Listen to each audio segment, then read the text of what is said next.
there's some guys that it's just like they don't look. It just doesn't work. Seeing somebody, your favorite player or anybody, in it. So what I have now, and Mo is going to tell me whether he likes my list or not. Top five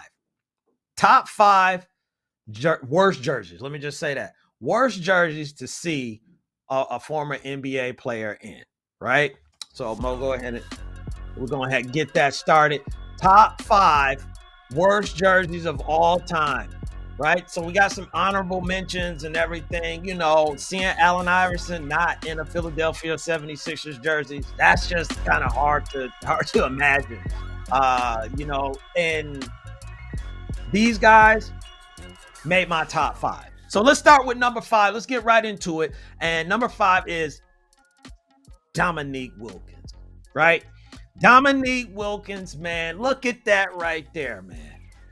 When he left Atlanta, he got traded to the Clippers. I didn't put that team in there, but there's 3 jerseys. This is a special one, I guess, because I'm in the ATL. But it just didn't look right, man. It was hard to accept that this brother was playing for the Boston Celtics, a team he went at it with against Bird and all of them back in his heyday. Then he went to the San Antonio Spurs. He went to Orlando Magic. It just don't look right, man. I can't. It's just I will always have Neek in a Atlanta jersey, an Atlanta Hawks jersey, of course. But just seeing them playing for another team, man, I blame Atlanta, man, for trading him. They traded for Danny Manning, and then Danny Manning went right back to the Clippers after the season. So they didn't get nothing for him. So number 4, let's go to number 4. Number 4, also another hard person to look at, and that is Patrick Ewing, right? Patrick Ewing, staple for the Knicks.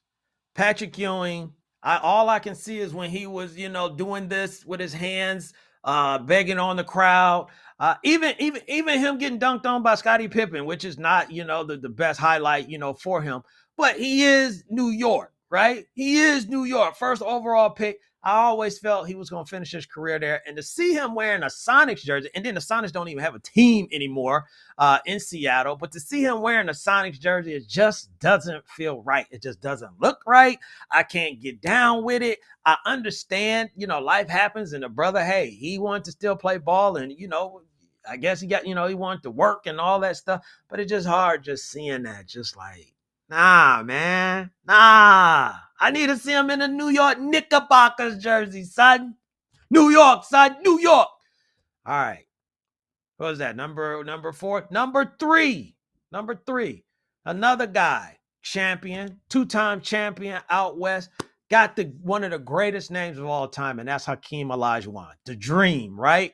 So Hakeem Olajuwon leaving Houston and actually leaving the country and playing in Toronto to play for the Raptors, man, it just doesn't feel right. Again, I understand they want to play ball and all that, and organizations make moves, but I just feel like you got to keep. I just imagine him, Vernon Maxwell, Sam Cassell, Clyde Drexler, Kenny Smith, Otis Thorpe, Rudy Tomjanovich, all those, all of those guys, playing with Hakeem Olajuwon. I can't tell you anybody that he played with the Raptors. So it just don't feel right. Just don't feel right. So we down to the last 2. And the last 2, I think you'll know where I'm going with one of them, but I think I'm going to surprise you with one. And it's another former Knick. Number 2, Mr. John Starks, right? John Starks playing for the Chicago Bulls. No, son. No, I don't care. I don't care. He didn't play the whole season. It doesn't look right. As much as he was a nemesis, as much as he went at Michael Jordan and all of them, the dunk that we know about, I mean, even in stuff that wasn't, hit the highlight, we know about the game 7 and the threes and all that stuff. I hate to bring that up to New York fans, but John Starks is a Knick, New York Knick. And to see him in a Chicago Bulls jersey, I know he played for another team. I think he played for the Jazz as well. Nah, I don't care about that. I'm just talking about this right here, man. He went to battle against the Bulls, man. And then to be playing in the jersey and playing in the city, and I'm sure people were cheering for him. I would have been confused if I was a Chicago Bulls fan. Like, I mean, I'm programmed a certain way. But that brother said he got to get some money, so I ain't gonna hate too much. But John Starks in a Bulls jersey, man, it just don't look right. Here we are at number 1, man, and I think everybody knows this, but it goes without saying. But some people just don't want to talk about it. Number 1, Mr. Michael Jeffrey Jordan, playing for the Washington Wizards. Look, and I'm gonna be real to the point on this. Everybody always talk about Michael Jordan, Chicago Bulls, 6 championships, all that stuff. Even the Last Dance and all that. There are people who won't even acknowledge this portion of his career.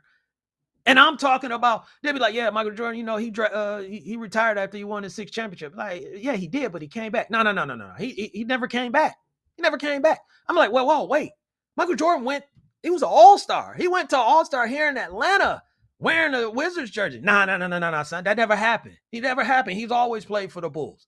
So you got people who are that delusional that they will not even acknowledge this man wearing a Wizards jersey.